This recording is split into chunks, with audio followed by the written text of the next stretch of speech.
Yo, what's up, you guys? It's your girl, Tree, the LPC, and thank you for tuning into this week's episode of the Self-Aware and Heartfelt podcast. Guys, I don't know how you're feeling, but I am really starting to feel a little bit sad because we're getting closer to the end of season 3 of the Self-Aware and Heartfelt podcast. It's been such an amazing season, and while I am sad that it's coming to an end, I am really excited to talk to today's guest. She is like a mentor and like a big sister to me. I really enjoyed talking to her. I was recently on her podcast a couple of months ago, Authentically Peculiar with Marcia, and she is going to be here today to bless us yet again. I had her on the first season of the Self-Aware and Heartfelt podcast, and I'm really excited for her to come today. Marcia R. Blane, she is a licensed professional counselor. She's a newly ordained certified professional counselor supervisor. She's also a minister, a speaker, a podcast host, a author. She does all of the things, and she is an all-around amazing person. I can't wait for her to share a little bit more about herself, and we're going to dive into some hot topics today around mental health,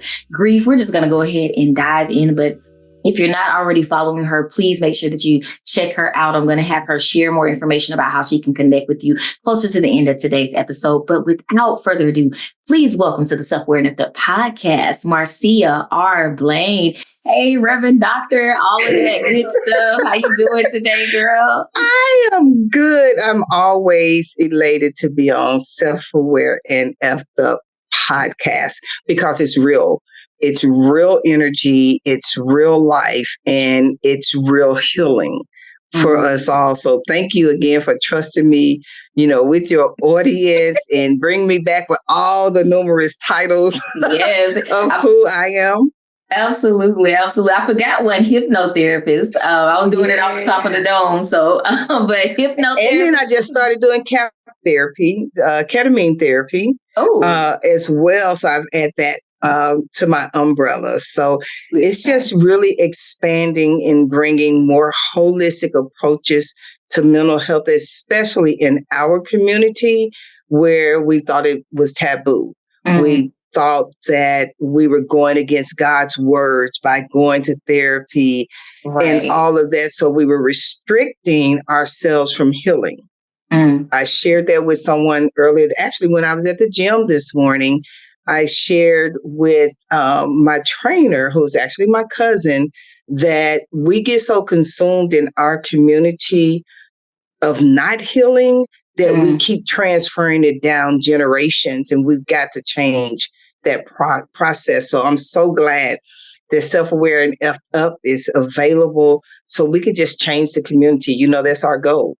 Right. Absolutely. I love that, so many more people are tuning in these days, and so many people are kind of catching on to how important mental health is to us, because it's a lot of folks out there that still are talking about I don't need therapy. I have Jesus. And I'm like, you can have both. It's okay to have both, but we get ahead of ourselves. I want to take it back a little bit. And I want you to let's start by having you tell the audience a little bit about yourself. So I'm Marcia Blane. I'm a licensed professional counselor, as Tree said. I'm also a mom and a grandmother that has a vision to help others get to their most authentic living space. When I was in my early 20s, that was the gift and the word that came down from the universe to me as my job on this planet. We all have an anointing and we all have an assignment. And my assignment is to help bridge other people over to the place of their best self-living. And that's what I take the biggest pleasure out of. Without all the titles and experience and all of that, my biggest pleasure is seeing the that light bulb of I can be me and I can accept me when nobody else can. So when my clients get that, it just takes it to another level for me when they break through that trauma. I am a trauma certified therapist. So I get to the root of stuff. I get to that why. Where did the origin of that pain come from, or even your pain responses? So that's what I do. That's who I am. And I'm like that every day. What you see right now, that's exactly what you're going to get. I don't have a fake facade. I don't play games with people. I don't do a lot of code switching, because if you're going to get cussed out, you're going to get cussed out. It's just what it is. I mean, but my truth is my client right before this recording said to me, man, you like the expert at reading folks and then making it with a smile. Because delivery is everything. And that's my motto. I can deliver a message to anyone at any given time with the underlining goal, get you to your authentic space. So in a nutshell, that's who I am. Okay. I love that. And I always have valued your authenticity. Like, that to me has always stood out about you. It was never, I remember when you were like the union president, and it was still what you see is what you get. And you was not playing the radio with any of the foolishness. And so I always respected that. And I just kind of the tapping into the authentic self, because that is so important. And a lot of people feel like they have to code switch. I think we talked a little bit when I was on your show about how, like, I can code switch with the best of them. You know, in some environments I have to, and I'm really working on that for myself. Of like, you know, if I want to cuss you out, let me just cuss you out. But, you know, sometimes I can't do that, especially right. But I be wanting to a lot. And it is about the delivery. I may not use profanity to curse you out, because I got a vast, vocabulary, but I'll cuss you out. Yeah, I like to use the profanity because it's just something about the way that it sounds. It drives the message home. I just be wanting to just say that or whatever, because I curse a lot, probably more than a lot of people even know if they've never been around me outside of a professional setting. But I have a very, very bad potty mouth. Obviously, the name of this podcast is fucked up. So fuck is probably my favorite cuss word. That's the thing, though, is when we restrict ourselves from being our truth, we never get to the fucked up. Right. Because we don't give ourselves permission, because we're constantly running with a mask on. We're constantly trying to prove that we need to be somewhere. I cuss like my mama cussed. Hard. Will cuss you out. But at the same time, I also learned how to intellectualize my cursing. Yeah. And when you do that, I can balance on both sides of the room, because I've had plenty of people that had to go pull a dictionary and say, you straight up cussed me out. And I did. I just chose to use a different set of vernacular to get you there. But I still meant what I said. That ain't going to change. So it's what it is. But we need, in my perspective, we need more people to be real, not only with others, but with themselves first. Yeah. That's you know what I mean? Because most people, they play games with themselves, and then they expect you to come in and be the hero and be something different. How that work? Yeah. Yeah, absolutely. And it's kind of like that lack of self-awareness. Yeah.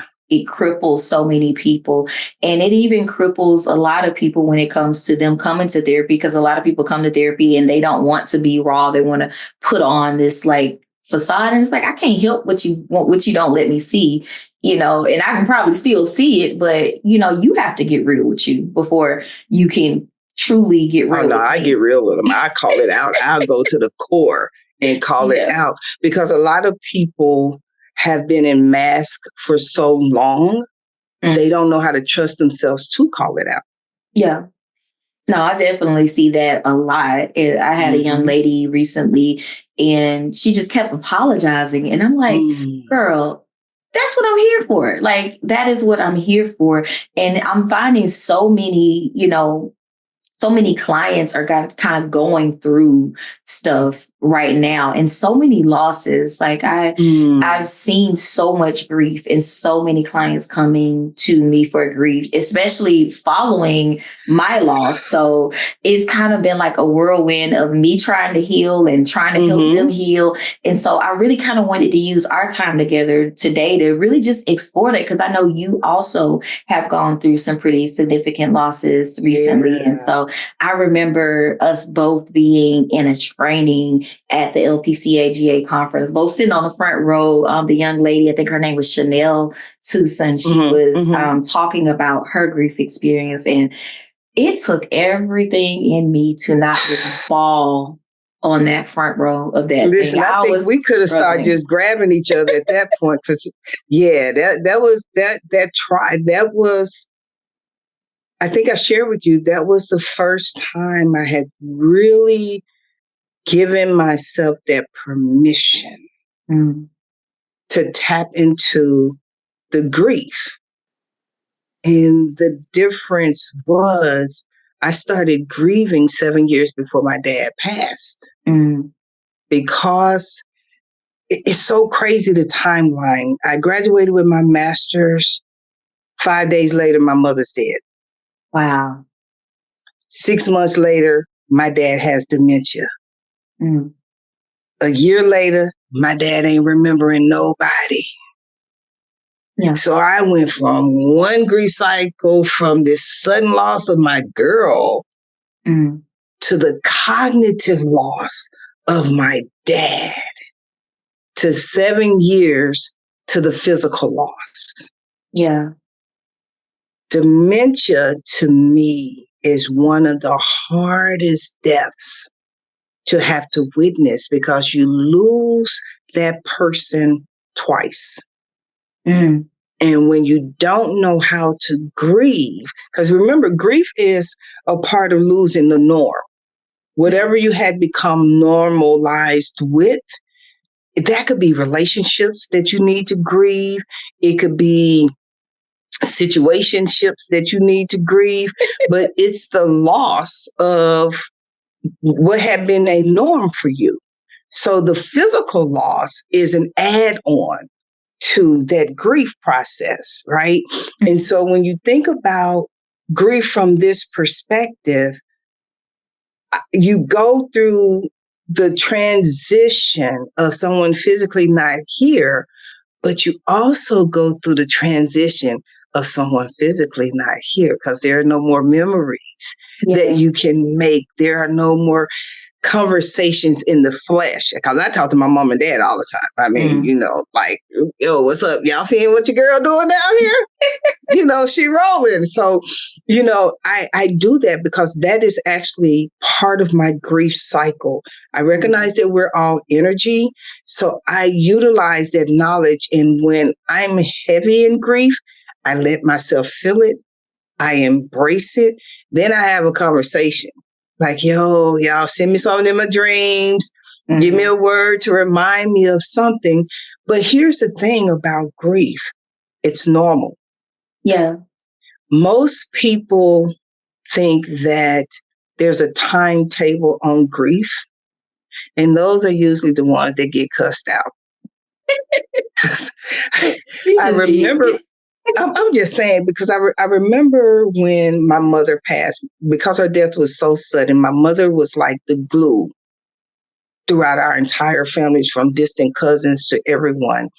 And there were people insensitive on Facebook and places like that, they're telling my sister, you should be over it by now. Well, I'm the youngest, but I'd have been a cutthroat for the longest. And I had to start ripping people. I had to rip family members with their entitlement of knowing what happened. You need to tell me why your mama died. Why? I'm sorry. That's not your business. Period. But see, what I hit them with was, my mother must have known that she was going to pass, because for 3 weeks, she kept trying to reach out to all these people. That thing was what broke my heart for her. She reached out to a lot of people before she died, and they didn't respond. Wow. And so when you think about that, I had to grieve that, because I found myself getting angry. Yeah. I had to grieve the knowledge that she sacrificed all of her, but she didn't do it for her. Mm. Yeah. And just like with my dad, I had to grieve the fact that I watched his decline. And I kept saying, God, look, this man been a giant in my life. I'm gonna need you to go on and take him. I can't do another week watching this. I can't. And a lot of people think they're selfish, but he was a giant. And to see a 6'2", 200 and change pound man go down to bones, that thing was messing me up. Yeah. And it's hard, but most people won't talk about what that's like. For me, with my mom, I had to say, all right, y'all, come on, we got to cut this machine off. That thing hurt, man, like nobody's business. Yeah. But again, I'm the youngest. So you would think I wouldn't be the one that had to do that.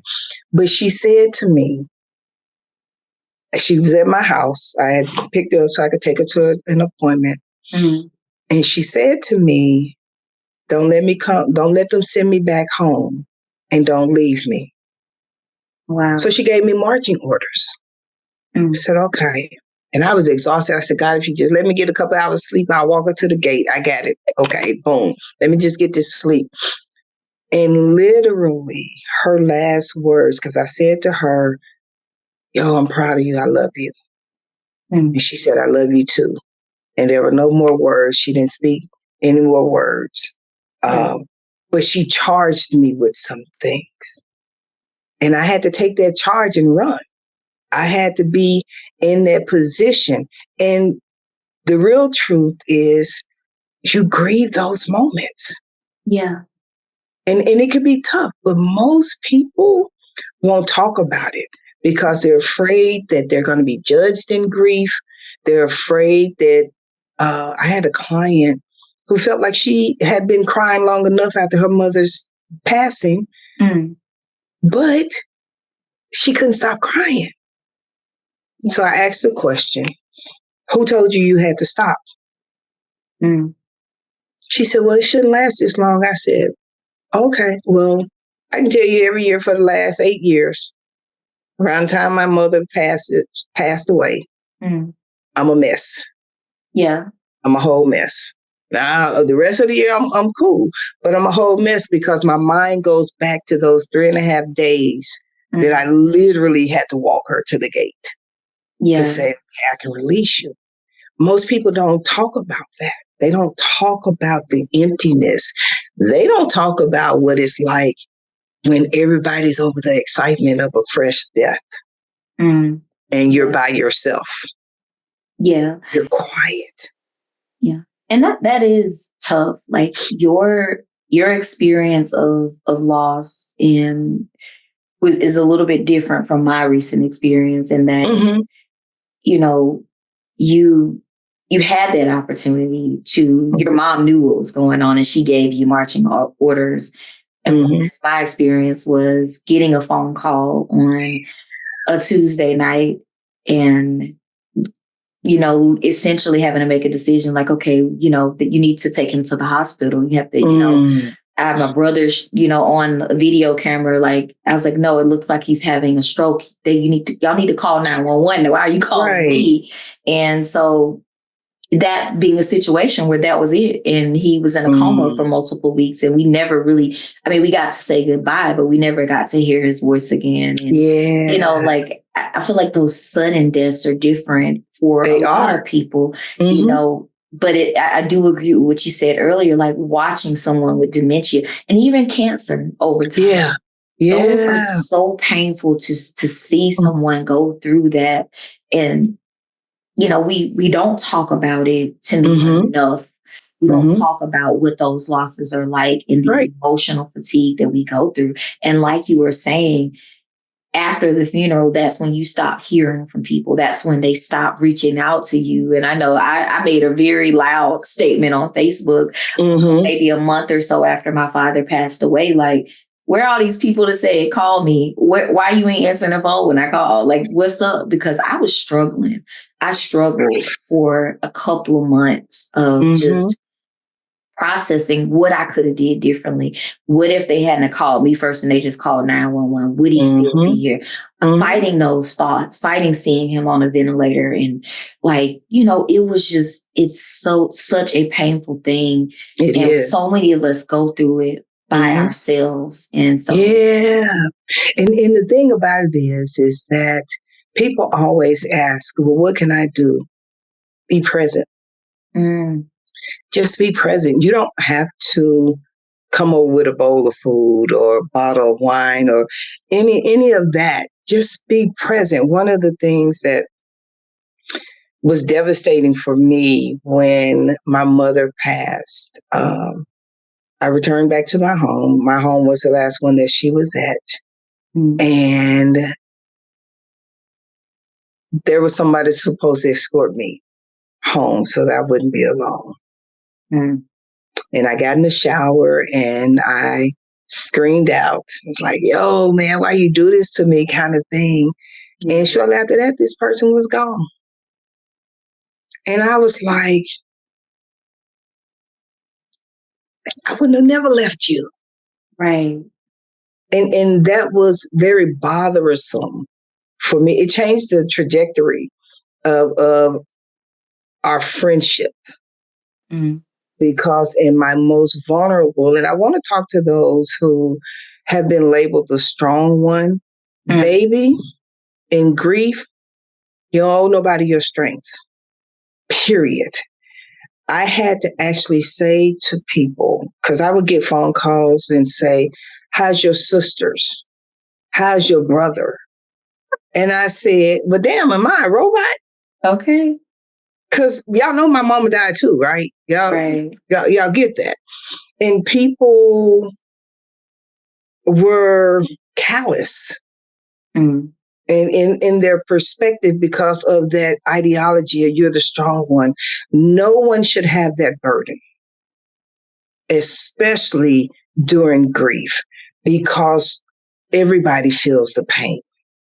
Yeah. If it had not been for my children, honestly, I think I would have just shut down and isolated. Yeah. Because nobody was there. I mean, my siblings, for first year after mama died, there was no conversation. And everybody kept saying, well, that may be the way that they're grieving. Cool, but check this out. I'm grieving too. Right. How do we get here? Those are the things that people wrestle with. That silence after someone passes away, that thing is huge. Yeah. Yeah, it is. And for me, I had people that were checking on me, and they weren't the people that I would have expected to be the people that were checking on me. I had a young lady that I actually had on a grief episode of this podcast from the previous year. She saw what happened. I don't even think we're Facebook friends. I think we just follow each other, and she reached out, and I'm just like, that was so meaningful to me. But going back to what you said about the strong one. So you the baby of the family. I'm the oldest when it came to my dad's kids, the oldest of 4 of his living children. We had an older brother who passed away before I was born. Okay. And in that process, it was like, I don't even know. I know my wife would look at me some days like, are you okay? And I was like, I'm fine, because I ended up having to get into strong mode and be the one to go and sign paperwork. And, it's not, the hospital was 90 miles away. And so I'm trying to balance all of this and making sure, that my siblings are okay. It was one of them I was really worried about, and I was trying to make sure he was okay. And I think he was trying to make sure that the youngest sibling was okay. And it was just kind of like the whole process. I didn't really get to actually grieve until not after the funeral, but after a vacation that I went on after the funeral. So my my grief process didn't even start until like a month after he passed away. And at that point, of course, everybody's like, oh, that was a month ago. You should be good. You back to business as usual or whatever. But it's like, I had not grieved. I had to plan a funeral. I had to help my brother help me pick out a casket. I had to get a program situated, get a church, get a place for the repast. I had to do all of these things. And we went into robot mode. Right. I was a robot. I was whatever. And mind you, I'm still doing a training at work every day and doing all of this when I get off from work or whatever, and seeing clients in the middle of this. So that was horrible with myself. That was crazy for me. That was crazy. Because my mother passed on the Thursday, planned her funeral on that Friday, was back in the clinic on Saturday. And people said, why did you go? Because I heard my mother say in my spirit, I'm gone. These folks need you. Isn't that your purpose? What? Listen. And went in. Some of my clients, I was doing some ASAM groups, and a couple of my clients had lost loved ones that week, and I didn't know. And having that opportunity and creating a space for them to discuss their grief and for them to see the humanism of me in my grief was such a major breakthrough for them. We gotta be able to be human without fear of people thinking, oh, you're weak, you should be over, you should be. No, listen, death hurts. And I'll tell you, anybody, the death of a parent is amazing to me. I was thinking about that commercial, or maybe it was even a movie that said, I'm no weak bitch or something. I can just hear the movie. I can't remember what it was, but all I kept thinking was, yo, man, this strong stuff is for the birds. It is. It's for the birds, because I wanted, and you can please tell me how you feel, but I needed a space to heal and grieve. Yeah. And it took me probably a year and a half after my mother died to get that. Yeah. I don't think anybody should have to wait that long. No, I definitely don't think that's a good thing to wait. I think that one of my saving graces, shout out to Alex, but one of my saving graces has always been like, I've always been connected to my therapist. I've been with her for 5 years now. And so like I text her when he first went into the hospital. I was like, I might need you before our next session, you know, and she was really accommodating, but it just didn't work out time-wise. But she definitely, was trying to make space for me. And like since then we've had to do, more sessions than we were doing. But that had been my saving grace because like I said, I really didn't take any time to just really not be at work or even going on a vacation. That was the hardest vacation I've ever gone on. It was 7 days on a boat with nothing but my thoughts, alcohol, and a whole lot of other people. And it was just like all of these signs, my dad's favorite song coming up, someone singing Purple Rain. And I'm just like, okay, I'm sitting at the bar next to someone with the name Terry. And it's just like, what the hell? Like, what am I even doing here? And like I said, I planned most of the funeral, did all of the things to get things done. And in the funeral, I was numb. I had my shades on in the front row with my siblings and the pastor preaching. And he probably like, why you ain't coming to my church? And I'm like, because I don't like the sermon that you preach and you use, people want to use a platform to try to preach at people. And I'm like, you are here to eulogize my dad, not to preach to these people that they going to hell. And anyway, I don't want to go off on that tangent. And that's so frustrating. That part is frustrating to me as a licensed evangelist or whatever. How people manipulate folks' emotions in their states of vulnerability. Yeah. They actually teach that. When you're going into theology, which is, to me, is just mental abuse. It is. Why would you use that platform to guilt folks to come into a church? Where you been before now? What you've been doing before now? Like with my mother's service, planned it, hosted it. Is that a true statement? I guess facilitating it. Yeah. You know, you did all the eulogy? I came this close to doing the eulogy. Okay. Because the person that was supposed to be do the eulogy was late. So I had to start it off, literally being the person running the order of service, which was another situation. Then I had a house full of folks afterwards at my house. And I was just like, this is just way too much. But the thing about grief is I'll tell anyone grieving, like we're dealing with the Sonia Massey killing right now, and we're grieving as a people for yet again another one. Yeah. Give yourself permission to feel.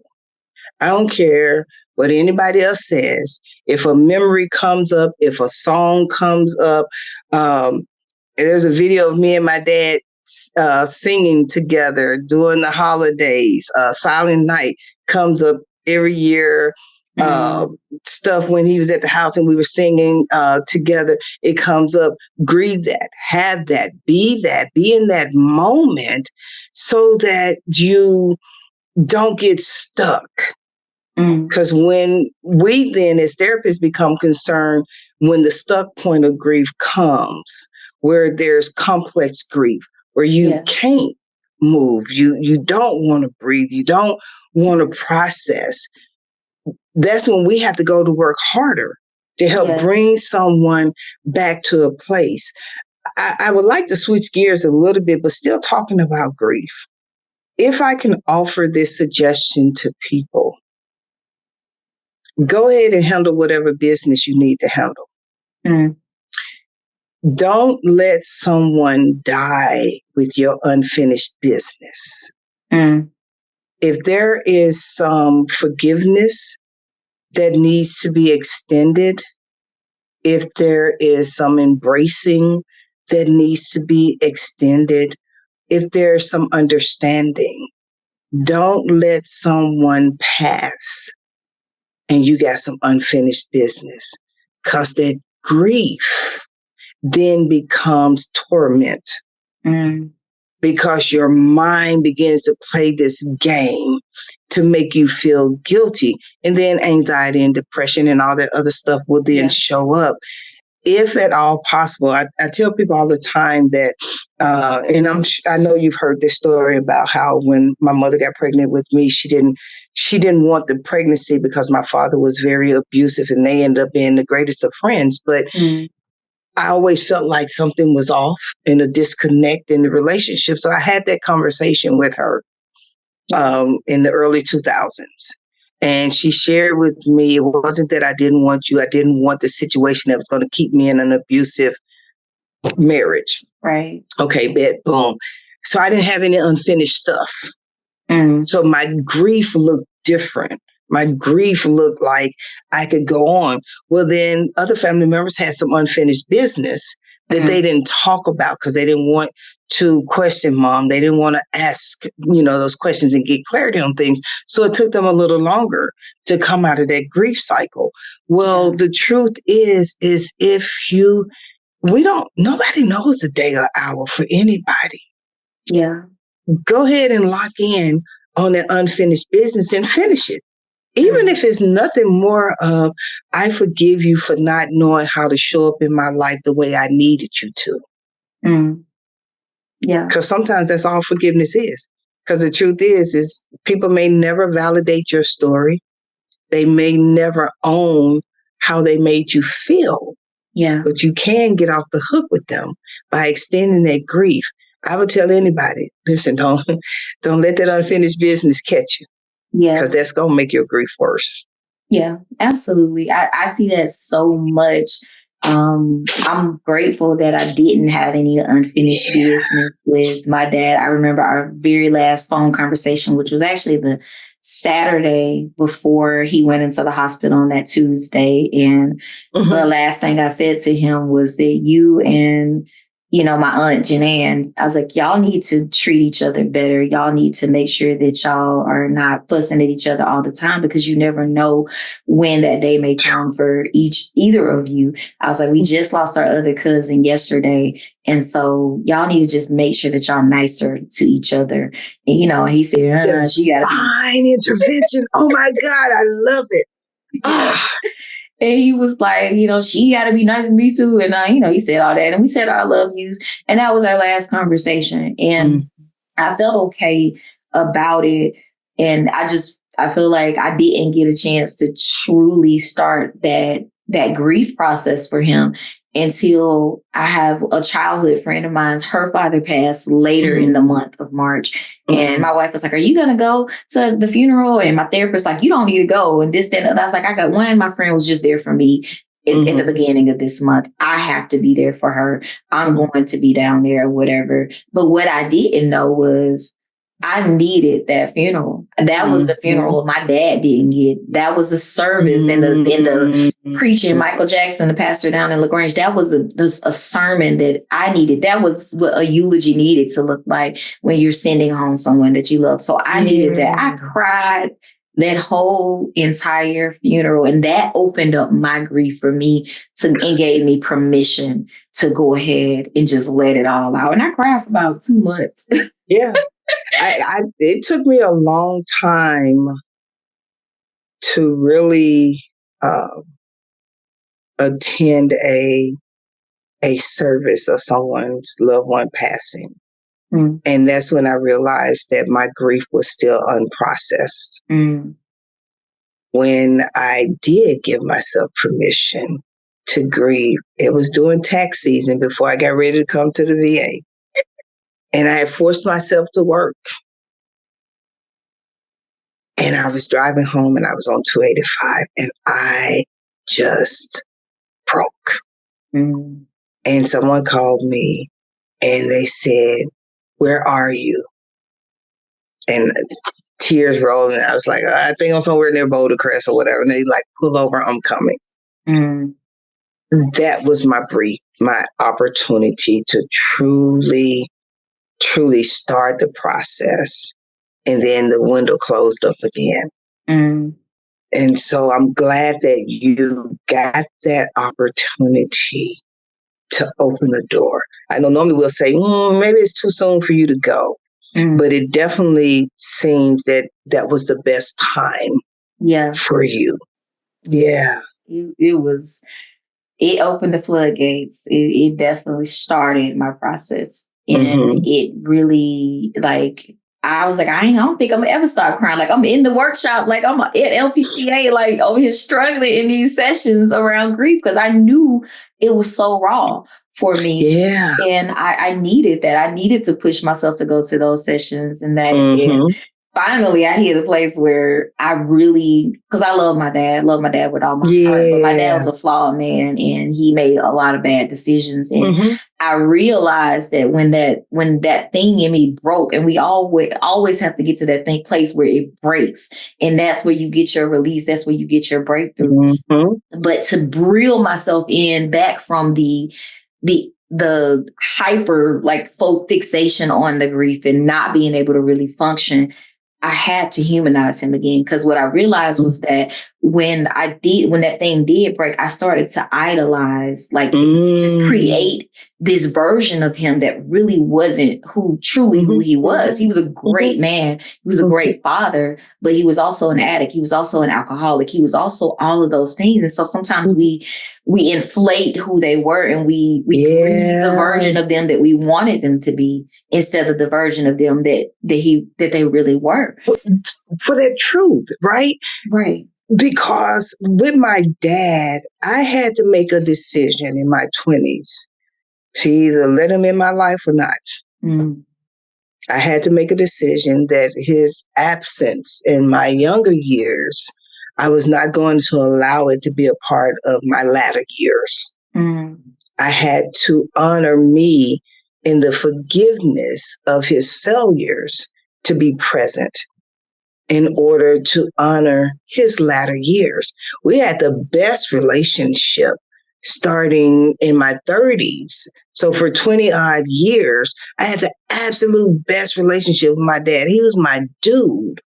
But those first, 30 years, 29 years, no, we could box. Okay. We could box. I could go at him and he would try to go at me, but I had my mama tongue. And so I cut him up, cut him down. And, the family was like, you need to respect your dad. And I almost said, need to respect me. Right. And so I had to really recognize how forgiveness and unfinished business let me love my dad in his flaws. Yeah. My dad gave me his sea bag. He was in the Marine Corps. 4 years ago, 7 years ago, before he lost, conscious reality of who I was. And I didn't open it. And I just opened it a month and a half ago. Yeah. This dude had gold nuggets and gold necklaces and expensive watches and all kind of stuff. And I was like, yo, man, I couldn't get you to buy me a microwave when I graduated from high school to go to college, and you gonna leave me this? And all I could do was just laugh in the humor of it. Because like you said, I had to make sure that just because he passed, I didn't push over into idol, but to my truth. Right. And that's what we have to do when we're going through this process of grief. We have to honor our truth in it. I suspect that when it's my time to go, my kids be like, all y'all folks talking about y'all wish my mom was y'all mom. Y'all wasn't raised by her. She was crazy, And so all of those things, we have to honor the truth of where we are, though. And I applaud you for your honesty in your grief and giving yourself the permission to go through that. I was seeing you. I send a message every now and then. It's like, hey, I'm just checking on you. But at the same time, I was in a space where I was trying to check on me too. Listen. No, I definitely get that. It was a rough period, and I'm luckily in a different space now. When it comes to the grief piece of things. And I wish more people would, take that time that they need to allow themselves to break and then slowly kind of work towards putting themselves back together. So I'm grateful for us having this conversation to explore it and your openness to do it. Because I know it's not easy to talk about, but I feel like so many people need it. And it's so important for the time that we're in right now.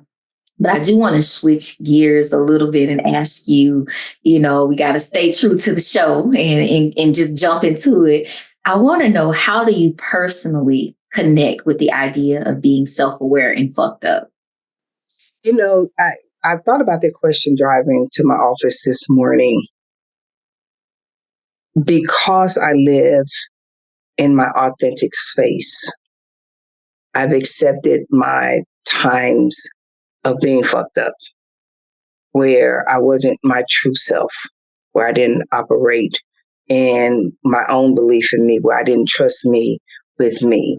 So when I think about being self-aware and fucked up, I think about growth and evolution. And as I watch your podcast from week to week, I'm always in a space of admiration of people's growth by the messages of each of your guests that come on. You can't, I'll say this, we all fucked up. Just bottom line, we all are. You have to identify how you're going to allow your fucked up to impact you. For me, I use it as a bridge in order for me to move into my anointing and my assignment. That's how I actually connect with being self-aware. And, I'm a cleaned up and effed up. Well, you can clean it up all you want to. It's self-aware and fucked up for those that are listening. However, Marcia, I've so appreciated this conversation with you. I really appreciate your time and your energy that you always bring. It's always a pleasure to speak with you. And I just deeply love you as a person and really am grateful to have you in my life. So thank you, thank you, thank you. So go ahead and share with the people. How can they connect you? Website, all of that good stuff, social media, share. How can they connect with you if they want to get your services? Just let them know. All right, so cool. On TikTok, it's Peculiar One MRB. On most of the other ones, it's Authentically Peculiar with Marcia or just Marcia Blane. Didn't know that, like my grandbaby said, you famous. I Googled your name. So if you Google Marcia Blane, LPC, you'll see everything that you need to know about me. You can connect with me either on marciablane.com or peculiar1.com. Peculiar1.com is my counseling website. That's going to get you connected for counseling services. Marcia Blane is going to get connected to purchasing my books, inviting me to be a guest on your podcast or motivational speaking, all that kind of stuff. Just go out there and check it out. I will shout out that I have the Empowerment Conference coming up in October. I cannot wait. The theme of it is You Win. We're going to be bringing some fire for the conference because we want everyone to know that regardless of what life looks like, you win. It's just written in the stars. You win. So that's where we are. So Tree, thank you so much for inviting me to be on Self-Aware and Fucked Up. It is truly an honor to know you, to see you, and to see you. That's an honor for me. And thank you. You know how uncomfortable I am with praise. So I know. I really appreciate that. And again, thank you so much for your time today. I already got my ticket to the empowerment. I saw that. So I'm really excited to come and really be able to connect.